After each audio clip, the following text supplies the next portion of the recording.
I did. I stood up for my rights. I stood tall. I was completely targeted for doing so. Yep. And yet I am blessed for it.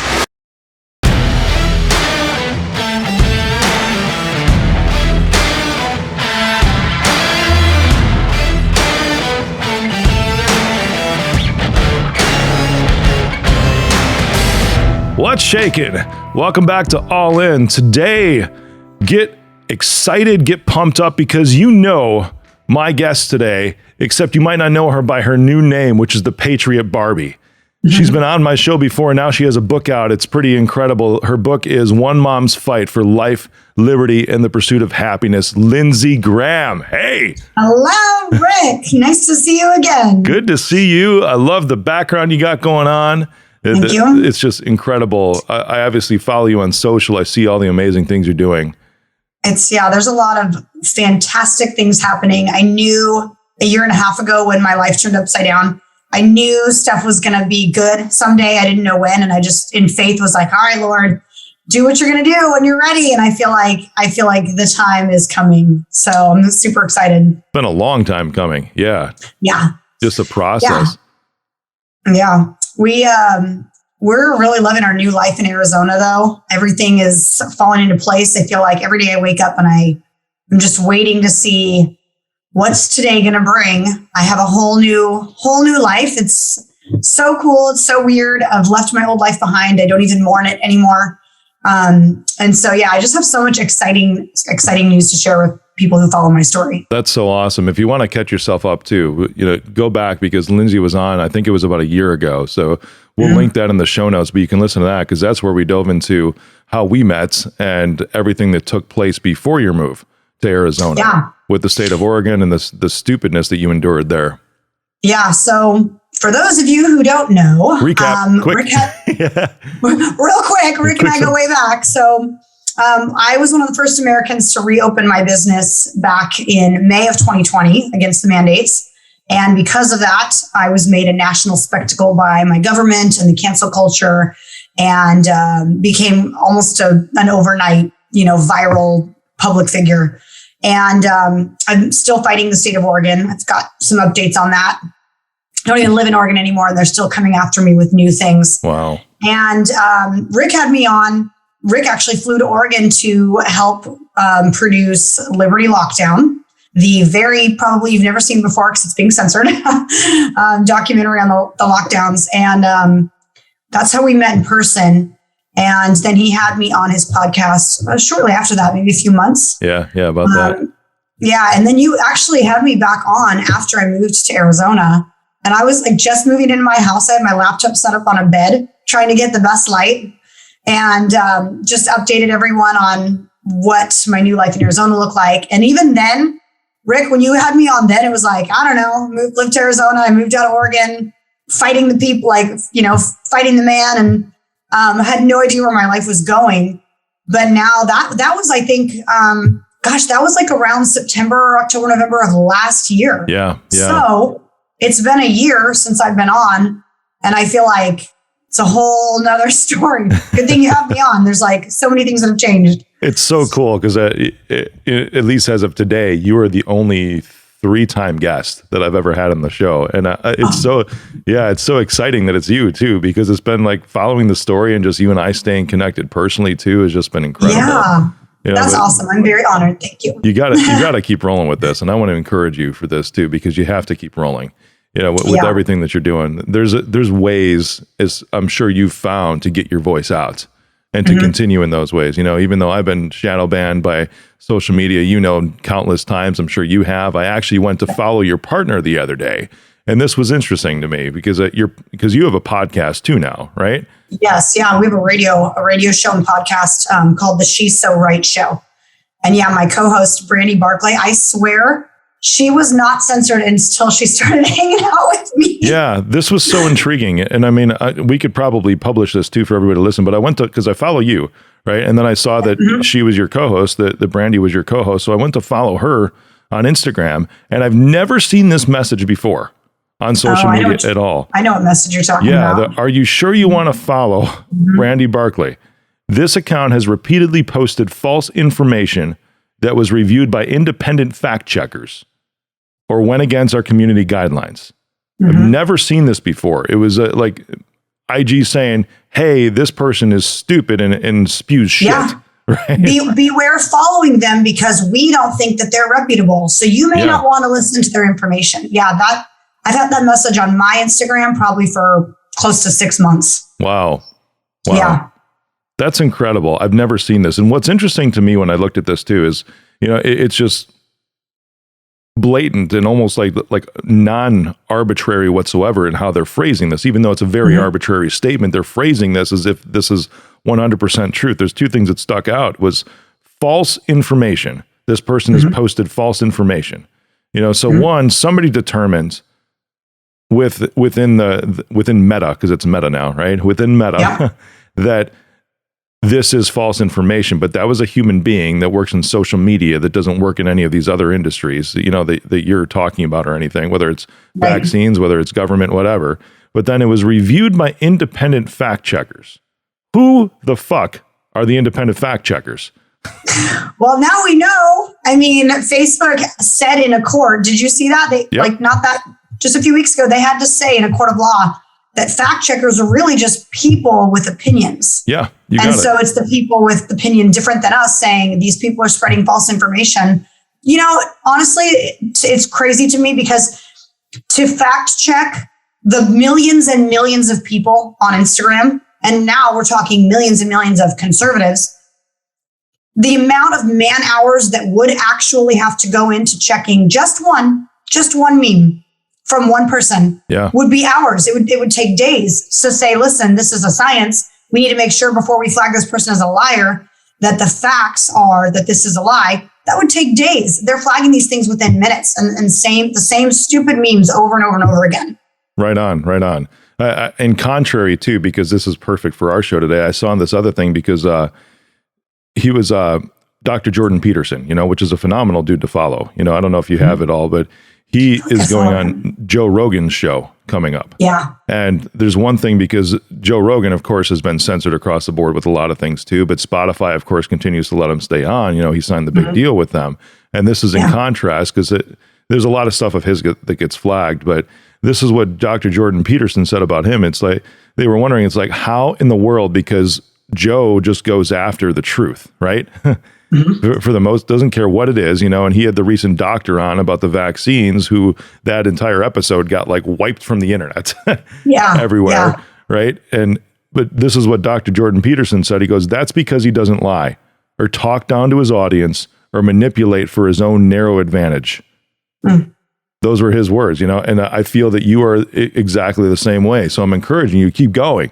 I will. I like what I'm doing. I like having a voice for conservatives. I'm doing a lot of working with candidates here in Arizona, political candidates that stand for the things that I stand for, and I'm enjoying it. But realistically, I have to keep going because the one time I spoke up and stood up and defied mandates changed my life. I mean, I lost my entire career. I lost the ability to maintain that career. I lost the ability to even try to get past what I did and try to rebuild. And honestly, I have considered after my move to Arizona, well, I'm really good at being a salon owner. I'm really good at hair. I'll just do that again while I'm down here and I can build back up, which really sucks because I'd spent 15 years building in Oregon. Yeah.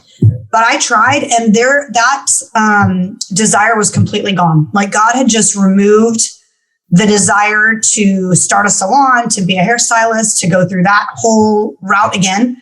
And every door that I tried to open on my own to do that, he just slammed shut. And he said, you're going to be on the radio. You're going to be a podcast. You're going to be a voice for conservative women, for moms fighting back for their kids. That is your role. And every time I try to step out of that role, there is a door slammed in my face. Like, this is where I'm supposed to be. So even though I love it, which is, of course, the way God operates, he's not going to force me into something I hate. He has literally created a new path for me that I enjoy more than I've ever enjoyed running a hair salon. That's awesome. That's so cool. Yeah. I love how you're saying, moms who are fighting for control of their kids, or however you phrase it. I'm sorry, but this is the thing that boggles my mind too, right? Because the stuff that we're talking about, just like when I go and talk about cybersecurity, or when I bring, because China and Russia, they are the largest nation state threat actors that exist on the face of this planet. Look at what's happening in the Ukraine right now. And people forget that when it was 2015, that Russia hacked the Ukraine to shut down their freaking power grid in order to take the peninsula, to make it easier to take the peninsula that was there.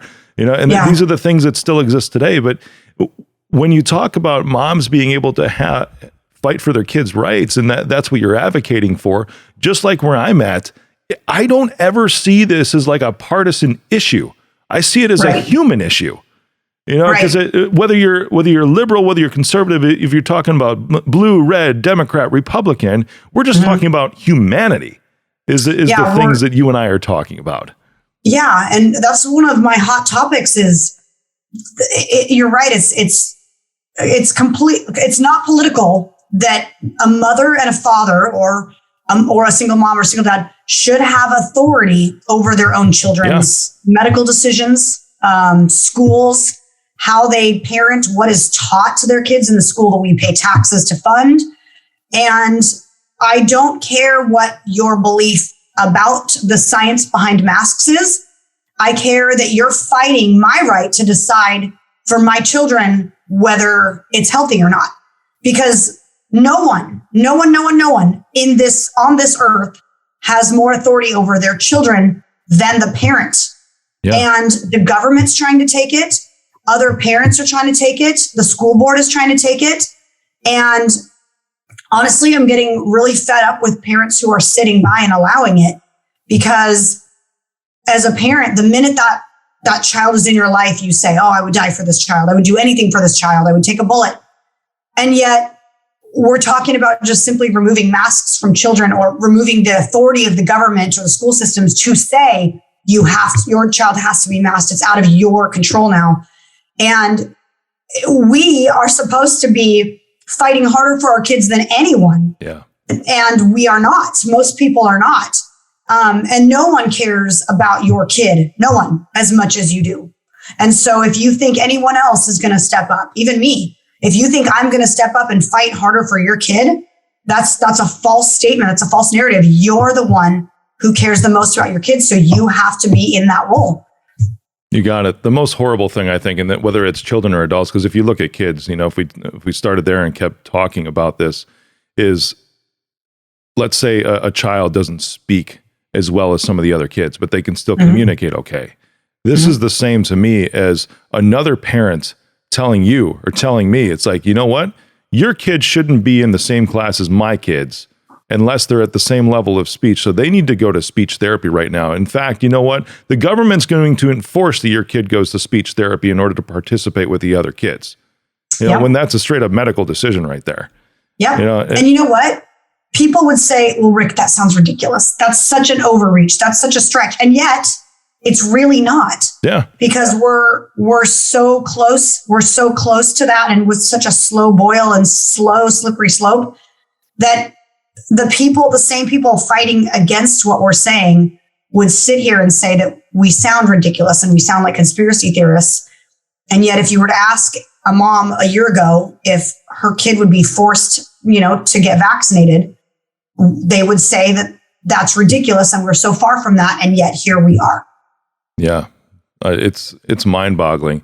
The worst part for me as I see this is that, and this has been talked about all over the place too, is a lot of these, whether it's masks, whether it's vaccines, whether it's anything having to do with this, anything to me that creates classes of people that pertain to commerce is something that this country is absolutely founded against. Absolutely. Yeah. There's so much to say. There is. I know. That. Yeah. Well, we are a lot of what I feel my role is here in Arizona. And God just continues to kind of reiterate this is it went from, I was a small business owner and I was fighting for business owners and standing up for business owners. And I still am, and I'm still suing the state of Oregon for all the things. But a lot of what I'm seeing now is affecting, me, not as a small business owner now, it's affecting me as a mom. And I've had to pull my kids out of public school because of some of the situations we're discussing and my rights being violated as a parent. And my radio show is really focused on empowering other women, other parents to advocate for their kids and fight for their kids. And if you watch, there's some crazy stuff happening in Arizona, like the Scottsdale Unified School District. We've got the president of the board doxing moms like me who come to the school board meetings and fight back and speak up, sharing pictures of their kids. They had a teacher at Scottsdale that was accused and found guilty of sexually abusing a mentally retarded special ed student. And this is the new battle, I feel like. You know, a year and a half ago, it was Lindsey Graham, the small business owner, that's fighting back. And I'm going, okay, well, now I'm not a small business owner. I understand what small business owners are going through still. And yet I lost all my businesses. So that's really not my fight anymore. I feel like the fight has now become, vax mandates, which I will never hopefully be forced into because I'm my own entity and I don't answer to anyone for a job. But the kids, fighting for the kids, it's scary to think what's going to happen to them mentally, socially, and sociologically, being masked up, being forced to mask up, being chastised for not masking up. Yeah. Yeah. Wow. You're not a dad, are you, though? I am.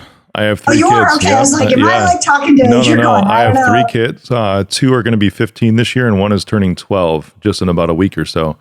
And they have not been in public school since even before all this started. So good. And at that point, that was just a decision around education because of the gap that I saw between what the education system was teaching and what my kids really, I felt, could do.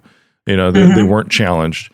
Everything was meant to be to a mass group. I mean, I've seen the comparisons of public school being, like getting them ready to work at a factory or something like that, because every kid is taught the same, everything is there. And my kids would not get the attention that they needed when they had a question, or it was my daughter would always be like, oh, well, they just tell me to go back and read the book, and I'm like, well, that's what they're there for, is to answer the questions. And this isn't all educators. There's really good educators out there too.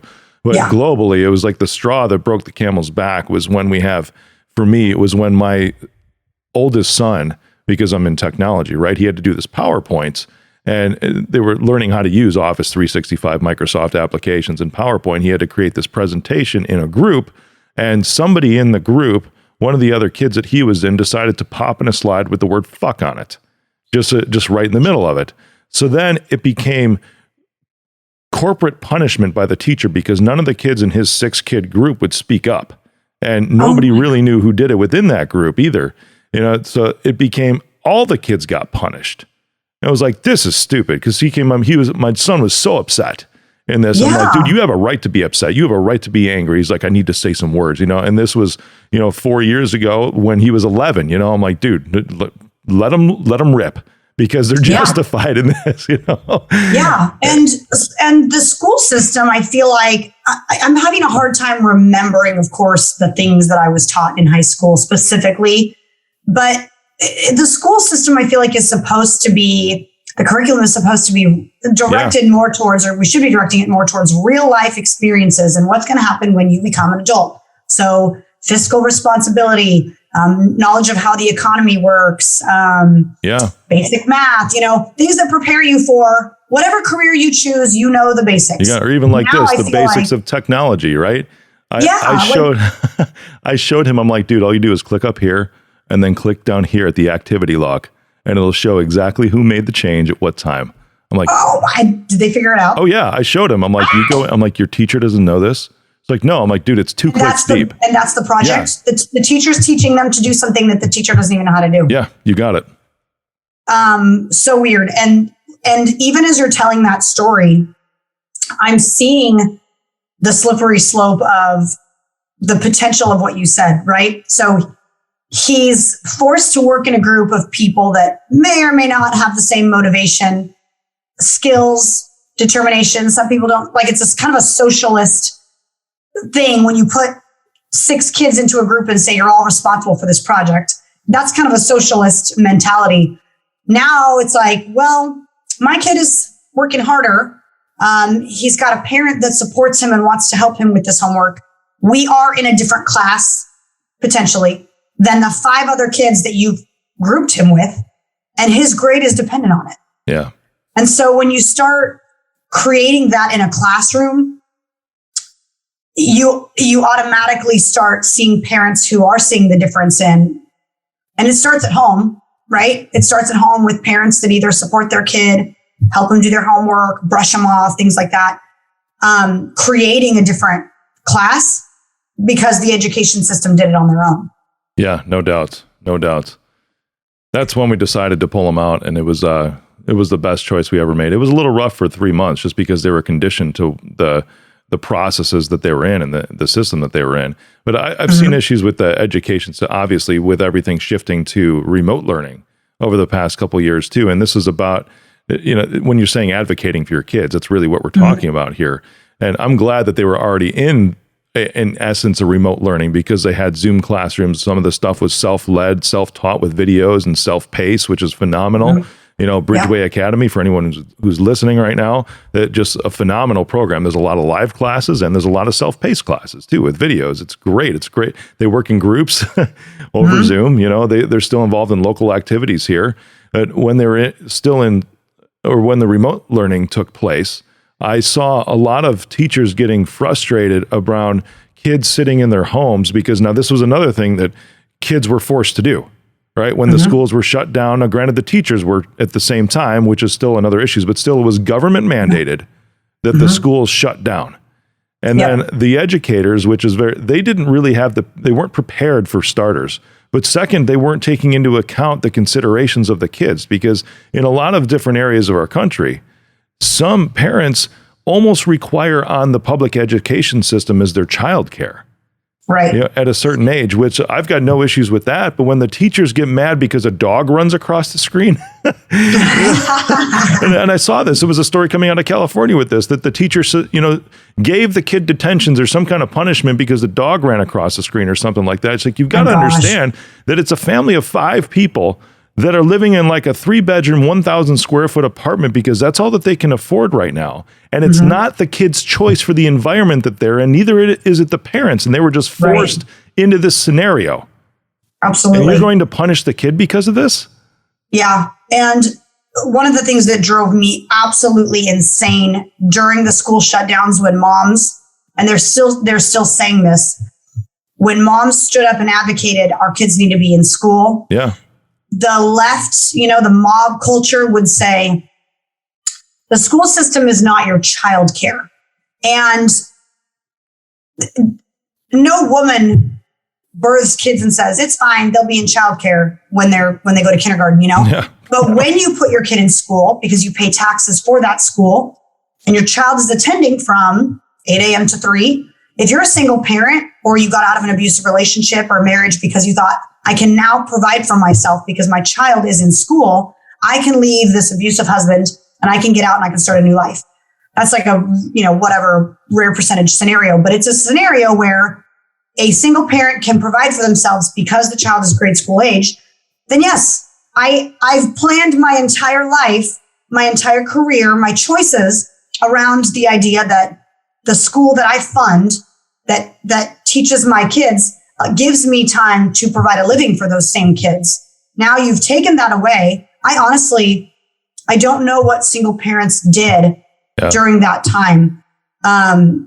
You either quit your job to stay home with a kid that now is being schooled on a computer, or you go to work and leave your kid at home. But if you quit your job to stay home with your child, which is the safest decision, you also can't feed or provide for that child. I would love to find out what a single parent did in that situation. They devastated families when they did that. They gave the parents no choice. They gave the child no choice, and they gave the teachers no choice. The teachers, I sat there and watched my son try to do a computer Zoom class. Yeah. And most of the class was teaching the kids how to work the Zoom. Yep. And I was like, he doesn't need to know how to work Zoom. He's in first grade. And can we move on to the alphabet or whatever it is, please? They created an entirely different job for teachers that actually distracted them from educating the child and put on them a quick, you're going to spend this year relearning how to educate on a computer. Yeah, right. Like they lost that entire year. Yeah. And we talk about, I'm sure there's listeners like, oh, that, that was a year ago. We're through that phase. It was just a week ago, because being in Chicago, just a week ago, they sent all the teachers and students home again for the Chicago public school system because of the latest wave that's going through. Wow. This was just a week ago, and I read this morning that they came to an agreement with the teachers union as far as when they're going to go back.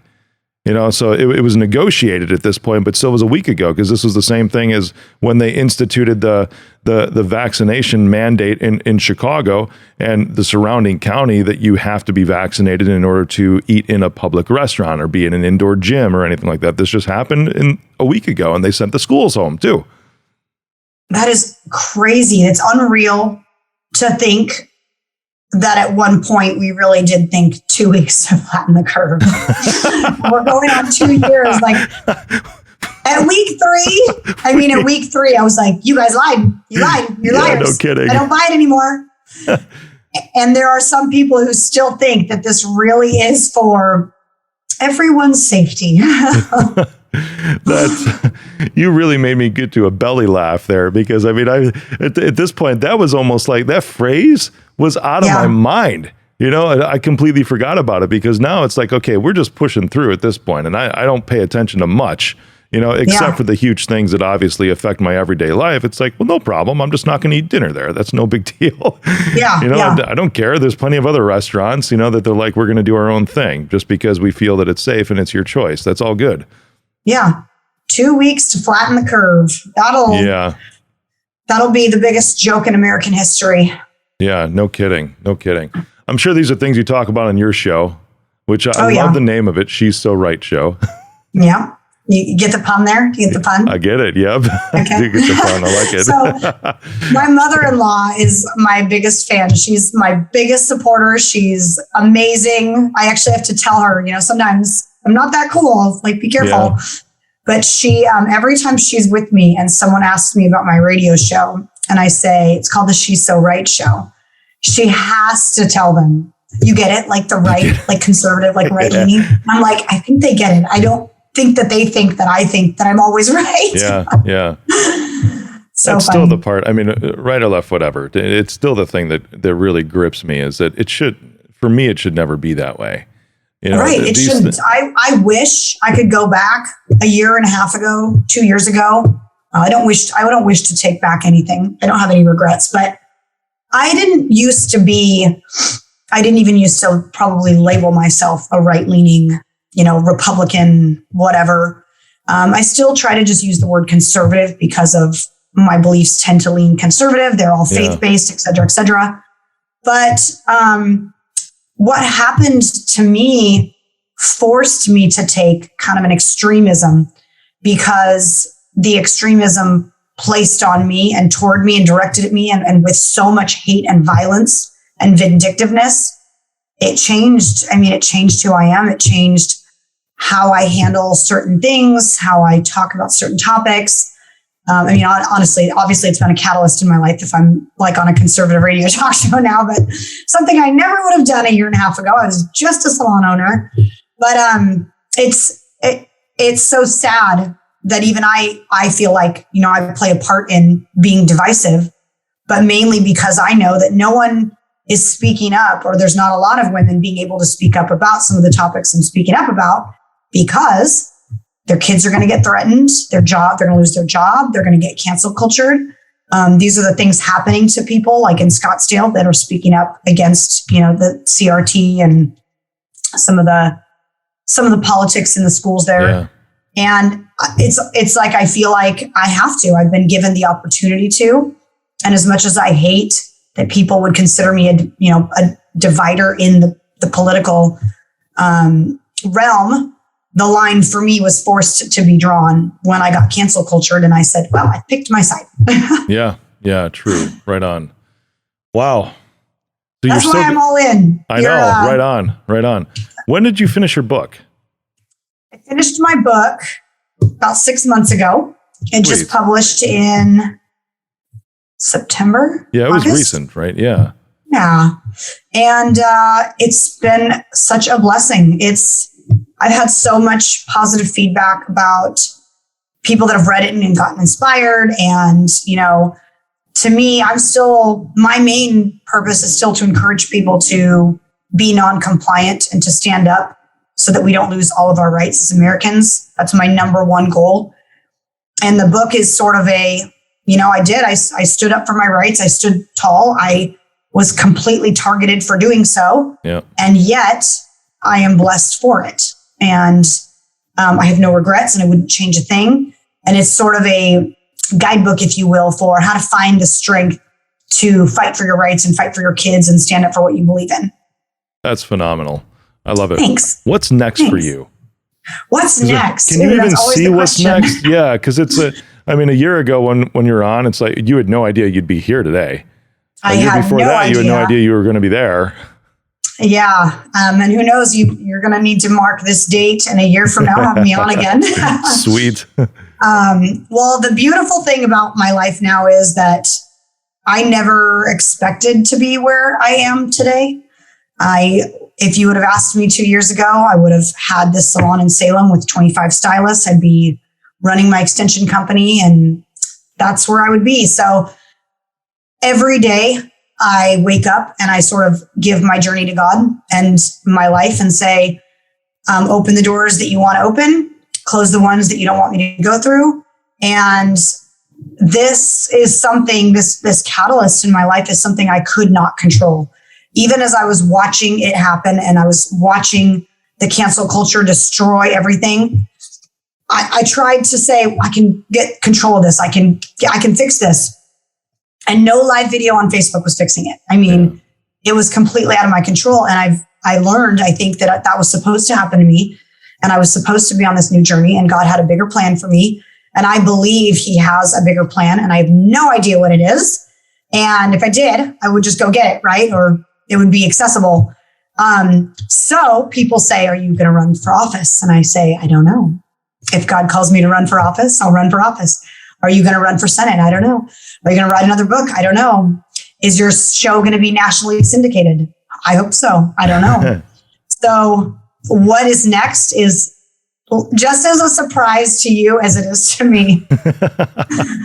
I love it. Pretty excited about it. Yeah. Could you imagine living life like that? That's the adventure. That's what it's supposed to be. Yeah. Yeah. Yeah. Everyone I've got my own dreams. Yep. I've got my own goals and visions, and I don't know if that's going to be what God has for me. For sure. Even as I'm acquiring companies right now, because that's the public roll-up play that I'm doing, there's some that it's like, well, they're looking to sell and they're like, so what's your 5-year business plan? I'm like, I don't have one. I know what I'm doing the next year or two. Yeah, exactly. Right. But that's going to dictate what's going to be the next year or two after that. All I know is that the team that I have in place is solid. I know where my heart is. I know what I'm going after. I know the general direction that I'm headed in. I know what I'm looking at as the outcome. And this is for anybody, right? 'Cause especially if you're a parent with kids, oh my gosh, if you're thinking, they're going to be a doctor, a lawyer, a carpenter, whatever, that you're probably going to be wrong first off. Yeah. Whatever they say they want to be at 5 is not really what they end up being usually. Exactly. Right on. So, but it's important to advocate for them every step of the way, because some of those things, and this is where the conversation's been today, some of those things could quite literally be threatened. Some of their dreams, some of their ambitions could be threatened by overreach, by other people imposing certain things on their lives. So as a parent, it's up to us to stand up for our kids. Absolutely. I wonder, even as you say that, this is actually something I've never thought about, is how their life was changed by what I did and the decisions that I now have to make. So I'm not homeschooling, but I put them in a private Christian school. Obviously, that's going to be a change for the better for them. But what in the course of their life has changed? I remember 2 years ago bringing my daughter to work and she's going to be a hairstylist when she grows up. I'm going to teach her everything. I'm going to do her extensions when she's 12. I had it all thought out in my mind. And now I'm talking about, I'm going to speak at these churches in California. I should take her with me. How amazing for her to see this is what mommy does. She fights for people. She stands up. She's bold. She's brave. She's an inspiration. That's who she's seeing me be. Well, that's changed the course of her life, because I'm no longer like, you should be a hairstylist. I'll say, well, you should have a radio talk show someday, or whatever it is. But yeah, these decisions that we're making as parents, and these decisions that are being forced on us, they are altering the course of our kids' life. And that's something that we need to be thinking about with every move we make, and every, a choice that we are forced to make for them, and which ones we're going to obey and which ones we're going to disobey. And thanks for that little token of knowledge there, Rick. You kind of just changed my day. I'm thinking about my kids' future now from That's awesome. Morning till night. Really cool. Well, everyone can find you at Real Lindsey Graham on Instagram, and you're going to get that message, I'm sure, that I talked about on the show. But do that. Follow Lindsey, regardless of what Instagram tells you, and stay on track with her, because this isn't a political thing. This isn't left or right. This is human. This is parents for their kids. And go listen to her show. She's so right. She's so right. Yeah. Thanks, guys. And if you want to buy my book, you can buy it on patriotbarbie.com. I actually, if you buy it with me, I autograph and sign and send out the book myself. Nice. So, that's phenomenal. Yeah. Well, I'm doing it. Thank you, Rick, so much for having me on. I appreciate it. Thanks for being on. See you in a year. Okay, sounds good.